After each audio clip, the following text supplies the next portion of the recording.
Why does this Boolean expression evaluate to false? Can someone explain to me why the Python interpreter evaluates this expression to be false? I would expect that 1 in 1 would evaluate to true, and obviously true equals true would be true. However, this isn't what happens. The expression is false. Why does this happen?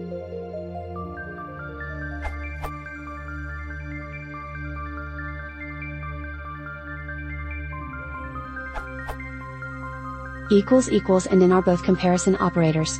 And when you have multiple comparison operators like this, Python considers it a chained comparison. For example, 1 is lower than x is lower than 10 is equivalent to 1 is lower than x and x is lower than 10. In your case, 1 in 1 equals true is equivalent to 1 in 1 and 1 equals true, which evaluates to false.